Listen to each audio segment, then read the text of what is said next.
हाय दोस्तों, इस चैनल पर आप सभी का स्वागत है एवं वेलकम है। किरण देवी टीचिंग 2.6 को आप सभी सब्सक्राइब कर लीजिए एवं लाइक कर लीजिए, क्योंकि इस चैनल पर सिर्फ स्टडी के बारे में ही बताया जाता है। आप सभी को कैसे पढ़ना है, क्या करना है और कब पढ़ें, क्या करें। और इस चैनल पर सभी प्रीवियस ईयर के पेपर भी लगवाए गए, यानी सीटेट पेपर 2 के पेपर पूरे लगवा दिए गए हैं, जो कि सोशल साइंस के। तो आप सभी जाकर चैनल को चेकआउट कीजिए, जो कि प्ले लिस्ट बना दी गई है, उस पर सभी पेपर्स डले हुए हैं। तो आप सभी लगाइए। और इस पर एनसीईआरटी भी करवाई गई है पहले, लेकिन सभी हो चुकी है, लेकिन सभी का इंटरेस्ट नहीं था एनसीईआरटी पढ़ने में, क्योंकि वो अपने से ही पढ़ते होंगे शायद।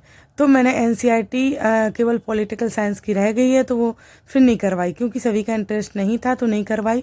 और पेपर सारे लगवाए हैं, तो आप सभी जाकर पेपर ज़रूर लगाइए। और इसमें बहुत पढ़ाती थोड़ा स्पीड तेज कर देती हूँ, क्योंकि जिससे आपको बोरिंग ना हो, ये ना लगे कि बहुत टाइम हो गया है और आप इतने टाइम तक वीडियो क्यों बनाते हो, आपको टाइम लगेगा। नहीं तो हम थोड़े कम ही समय की वीडियो बनाते हैं, तो आप सभी को ये बताते हैं कि देखो। और यहाँ पर ये हो रहा है कि देखो, पढ़ने बैठते ही ऐसे लगने लगता कि अब नींद आ रही है, ये हो रहा है, वो हो रहा है, लेकिन नहीं, बैठे रहो, धीरे धीरे आदत पड़ने लगती है हमारी पढ़ने के लिए। तो मैं डेली अब पढ़ती हूँ आप सभी के साथ, आप सभी को भी मोटिवेट करती हूँ कि आप सभी मेरे साथ पढ़िए, क्योंकि धीरे धीरे पढ़ने से ही हमें पता है कि एक एक बूंद भरने से ही घड़ा भरता है, ना कि इकट्ठा मिल जाता है हर कुछ। इसलिए धीरे धीरे पढ़ने से ही हमारा पूरा हो पाएगा कोर्स और सब। तो मैं अभी एनसीईआरटी फॉलो कर रही हूँ, जो पॉलिटिकल साइंस की से स्टार्ट करी है, क्योंकि पहले मैं कुछ पढ़ा चुकी हूँ, तो मैंने सोचा अब ये रहेगी, इससे स्टार्ट कर दूँ। और साथ में अपना काम भी करती रहती हूँ, टाइम मिलता है तो स्टडी करने लगती हूँ। आप सभी के साथ शेयर कर देती हूँ जितना टाइम मिलता, और जितना भी स्टडी में से कर पाती हूँ तो आपको शेयर भी कर देती हूँ। तो आप सभी इस चैनल को लाइक एवं सब्सक्राइब जरूर कीजिएगा, क्योंकि बड़ी मेहनत से कर पाती हूँ, थोड़ा थोड़ा टाइम निकाल के पढ़ती हूँ। और मुझे भी अच्छा लगता है आप सभी के साथ शेयर करने में, जिससे आप सभी को भी मोटिवेट हो और मैं भी मोटिवेट हूँ कि आप सभी भी देखते हो, मुझे देखते हो और मेरी बात भी सुनते हो। क्योंकि देखो, सबके कहने से कुछ नहीं होगा, सब बोलते हैं कुछ नहीं होता है, थक जाएंगे पढ़ते पढ़ते, कुछ नहीं लग पाए। नहीं, धीरे धीरे धीरे करके पढ़ते रहो, छोड़ो मत उसको। अगर बीच में छोड़ छोड़ के पढ़ रहे तो हो सकता नहीं कुछ हो, लेकिन कंसिस्टेंसी बनी रही ना, आपकी रेगुलरिटी बनी रही ना, तो हो सकता है। कई लोग निकल चुके ऐसे। और अगर आप बीच बीच में छोड़ छोड़ के पढ़ते हो तो हो सकता है नहीं भी निकल पाओ। उसमें देखो किसका कसूर है, किसी आपकी ही गलती है ना, क्योंकि डेली पढ़ते रहो थोड़ा थोड़ा करके। आप बांध के रख लो कि हमें आज एक चैप्टर पूरा करना है, या फिर हमें 2 चैप्टर पूरे करने पहले, क्योंकि हमें बेसिक क्लियर करना होता है। अगर हमारा बेसिक क्लियर हो जाए ना, तो फिर हमारा जो एग्ज़ाम पेपर रहते हैं, यानी पेपर लगाने होते हैं, तो उनमें बहुत हेल्प मिलती है, क्योंकि हम बेसिक क्लियर कर चुके होते हैं। और फिर हम पढ़ते हैं, आज हमारा विविधता में एकता का चैप्टर था स्टार्ट, यानी पहले कुछ इसका कर चुकी हूँ चैप्टर, शुरुआत से पढ़ा था, कुछ था वो भी कर रही थी, तो वो पूरा हो गया। अब आगे और आगे करूँगी। ये हमारी तीसरी क्लास है, और चैलेंज डे रखा है हमने कि कब तक हम पढ़ रहे हैं, कब तक नहीं पढ़ रहे हैं। उस पर नंबर वाइज क्लासेस आती हैं, आप सभी देखिए। ज़्यादा समय की रहती भी नहीं है, कम से कम 5 से 10 मिनट की आ सकती है, ज़्यादा से ज़्यादा। इससे ज़्यादा की डालती भी नहीं, क्योंकि आप बोरिंग भी ना हो। तो आप सभी सुनिए, देखिए डेली डेली, तो आपको भी अच्छा लगेगा। क्योंकि एक वो सुकून मिलता है, जो अपना काम करने में जो सुकून मिलता है ना, वो किसी और का काम करने में नहीं लगता। और तो जो हाउस वाइफ है, उनको तो और ये लगता है घर बैठे बैठे कि हम रोटी ही बनाते रह गए, हम झाड़ू ही पोछा करते रह गए। लेकिन उसमें से अगर आप 2 घंटे भी अगर डेली निकालोगी, तो ज़रूरी नहीं कि आप जॉब के लिए ही पढ़ रही हो, नॉलेज मिलता है उससे, हमें एक शांति सी महसूस होती है। लेकिन उससे एक दिन में नहीं होगी। आप सोचोगे एक दिन में तो आप बोरिंग होने लगोगे। धीरे धीरे उसको पढ़ते रहिए, धीरे धीरे कंटिन्यूसली बनाते रहिए, तो आपको अच्छा लगने लगेगा पढ़ना। ऐसे लगेगा मैं बुक लेके बैठूँ एक, क्योंकि उससे ना आपको एक ताजगी सी महसूस होगी। और यहाँ पर मैं क्या एमपी का मैप पढ़ रही थी, उसमें एमपी के मैप में इसमें सारा कुछ दिया गया है। ऊपर मैप दिखाया गया है, अंदर जो डिब्बे दिख रहे हैं उसमें खनिज, नदियाँ, सब कुछ अंदर से बताया गया है पूरा। इतने से में पूरा है एमपी का। तो ये बता रही थी मैं आप सभी को। देखो यहाँ पर तो आपको बहुत अच्छा लगने लगेगा धीरे धीरे। और ये भी लगेगा, और शांति मिलती है थोड़ा बैठने से अपने लिए। वो सब करते रहो, फिरते रहो, एक अलग सा महसूस होगा कि मैं कुछ कर रही हूँ, ऐसा लगेगा। और जो आप पढ़ोगे ना वो आगे की ज़िंदगी में बहुत काम आएगा। हमें ना सही, हमारे बच्चों के लिए हम उनका मार्गदर्शन कर सकते हैं कि कैसे पढ़ना है, क्या करना है, क्योंकि हम देख चुके होंगे ना कि हमने कैसे पढ़ा है और कैसे सफलता मिली या नहीं मिली, तो हम उन्हें बता भी पाएंगे। इसलिए हम कुछ ना करके पढ़ते ही रहें। और पढ़ना इसलिए ज़रूरी होता है क्योंकि उसमें बुक में हमें कुछ अच्छा ही देखने को मिलेगा, ना कि नेगेटिव।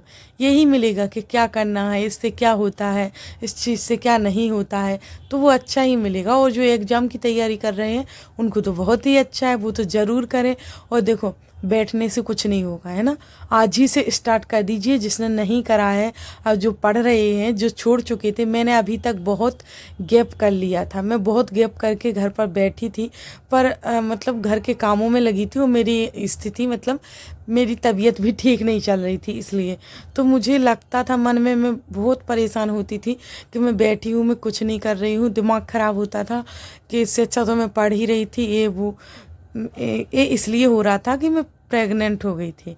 तो वो पता ही होगा सभी लेडीज को तो, कि 3 मंथ तक तबीयत ख़राब बहुत चलती है। तो उसके बाद थोड़ी नॉर्मल हुई, लगा कि हाँ अब मुझे स्टार्ट कर देनी चाहिए पढ़ाई, क्योंकि थोड़ी मैं स्वस्थ हूँ, अभी से कर दूँ जितना हो सकेगा।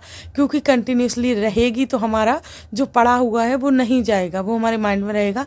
तो गैप भी हम कर लें तो कम से कम उसकी वो नहीं होगा, लॉस नहीं होगा हमें आगे पढ़ने के लिए, आगे भी हमारी याद बनी रहेगी। इसलिए थोड़ा भी छोड़ेंगे तो चल जाएगा। तो मैं अभी से स्टार्ट कर दी हूँ, अब मैं आप सभी के साथ चालू रहूँगी, यानी पढ़ती रहूँगी और आप सभी को वीडियोज भी डालती रहूँगी। इसलिए आप सभी देखते रहना, शेयर भी करना सभी को, क्योंकि सभी का मोटिवेशन बढ़े। सब पढ़ सकते हैं, ऐसा कुछ नहीं है। पढ़ाई बड़ी वो नहीं है मुश्किल, वो अगर डेली टाइम निकालोगे तो कोई मुश्किल नहीं है।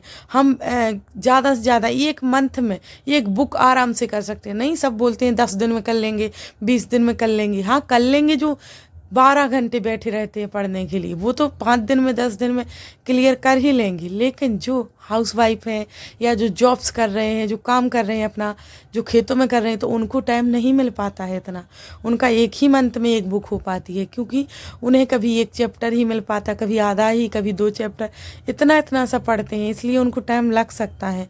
तो सबकी बराबरी नहीं कर सकते ना हम, इसलिए अभी से चालू रखें जिससे आगे हो सके हमारा क्लियर, है ना, एग्ज़ाम जो भी है तो क्लियर कर सकें। इसलिए धीरे धीरे कर पाते हैं, तो हम जल्दी नहीं कर पाएंगे कि बोलो 1-2 मंथ। हाँ, ये हो सकता है कि थोड़ा 2-3-4 मंथ तक हम सारी एनसीईआरटी को क्लियर कर सकते हैं, अगर रेगुलरिटी बना के रखेंगे तो। हम थोड़ा थोड़ा टाइम ज़रूर निकालें काम से अलग से, क्योंकि ये निकालने से ही हमारा कुछ होगा। अगर हम बोलेंगे नहीं मेरा तो ये काम है, मैं थक गई, ये वो, तो कुछ नहीं हो पाएगा। थोड़ा धैर्य तो रखना होगा ना, हमें ये सोचना होगा ना कि हम ही को टाइम तो निकालना होगा। कोई नहीं देगा हमें, कोई नहीं आएगा, कोई नहीं बोलेगा कि चलो तो आप पढ़ लो, मैं काम कर लेती, मैं ये कर लेती। नहीं होगा ऐसा, हम ही को टाइम निकालना पड़ेगा अपने काम में से। और हमें ये बनाना पड़ेगा रूल के कौन कब क्या काम करे और कब हम पढ़ाई करें, कब हमारा टाइम निकलेगा। साथ में हमें बच्चे भी संभालने होते हैं, जिसके बच्चे, हमारा भी है एक बच्चा, तो उसको भी संभालना, पढ़ाई भी करना, काम भी करना। और ये सब जब दिमाग पर आते ना, लगने लगता बोझ हो रहा है। लेकिन यकीन मानो, थोड़ा थोड़ा पढ़ोगी ना तो लगने लगेगा, एक रूटीन बन जाएगा, आदत सी बन जाएगी कि हाँ मेरा कुछ हो रहा है, मुझे अच्छा लगने लगा है पढ़ाई में। और उसके लिए ना आपको एक लक्ष्य बनाना होगा, लेकिन क्योंकि ऐसे नहीं मन लगेगा।